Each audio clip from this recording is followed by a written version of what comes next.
ఈ రోజు కాంగ్రెస్ పార్టీకి బీఆర్ఎస్ పార్టీకి భారతీయ జనతా పార్టీ బలపడతా ఉంటే వాళ్ళ గుండెల్లో రైళ్లు పడిగెడతా ఉన్నాయి, ముచ్చమంటలు పడతా ఉన్నాయి వాళ్లకు. అందుకే ఒకడంటాడు హైదరాబాద్ ను యూటీ చేస్తారని, ఇంకోడంటారు ఢిల్లీలో హంగ్ వస్తారని, ఇంకో ఆయన అంటాడు వీళ్ళు రిజర్వేషన్ తీసేస్తారని. రేవంత్ రెడ్డి గారు మీరు ఆలోచన చేయాలి. మీ పార్టీ కారణంగా ఈ తెలంగాణ రాష్ట్రంలో బీసీలకు అన్యాయం జరుగుతూ ఉంది. ముస్లిం రిజర్వేషన్ కారణంగా బీసీలకు అన్యాయం జరుగుతూ ఉంది. హైదరాబాద్ లో 150 మున్సిపల్ కార్పొరేషన్ సీట్లుంటే 33% 50 సీట్లు బీసీలకు రిజర్వ్ చేయడం జరిగింది.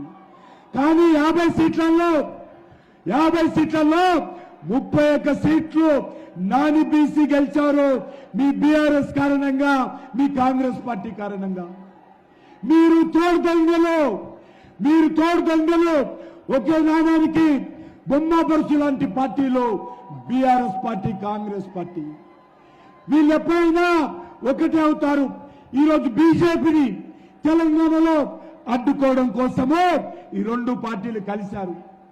ఇద్దరు కలిసిపోయారు, బయటికి ఫైటింగ్ చేస్తా ఉన్నారు. కానీ వాళ్ళు చేసేది డూ ఫైటింగ్.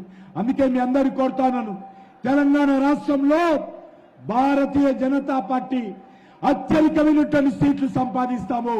ఈ తెలంగాణ రాష్ట్ర అభివృద్ధి భారతీయ జనతా పార్టీ మనం చేస్తున్నాను. అందుకే కార్యకర్తలందరూ కూడా, పార్టీ సంబంధించినటువంటి అభిమానులందరూ కూడా, యువకులందరూ కూడా ఈ రోజు నుంచి 13వ తేదీ పోలింగ్ పూర్తయ్యేంత వరకు కూడా అందరం కూడా గ్రామాన తిరుగుదాము, అన్ని వర్గాలను ఏకం చేద్దాము.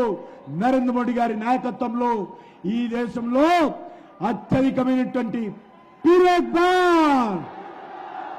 వినబడాలి, ఫామ్ హౌస్ వినబడాలి, రేవంత్ రెడ్డి హైదరాబాద్ ఆయన కూడా వినబడాలి.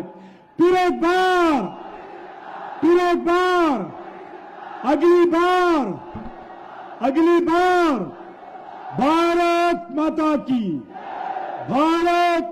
की जय श्री राम।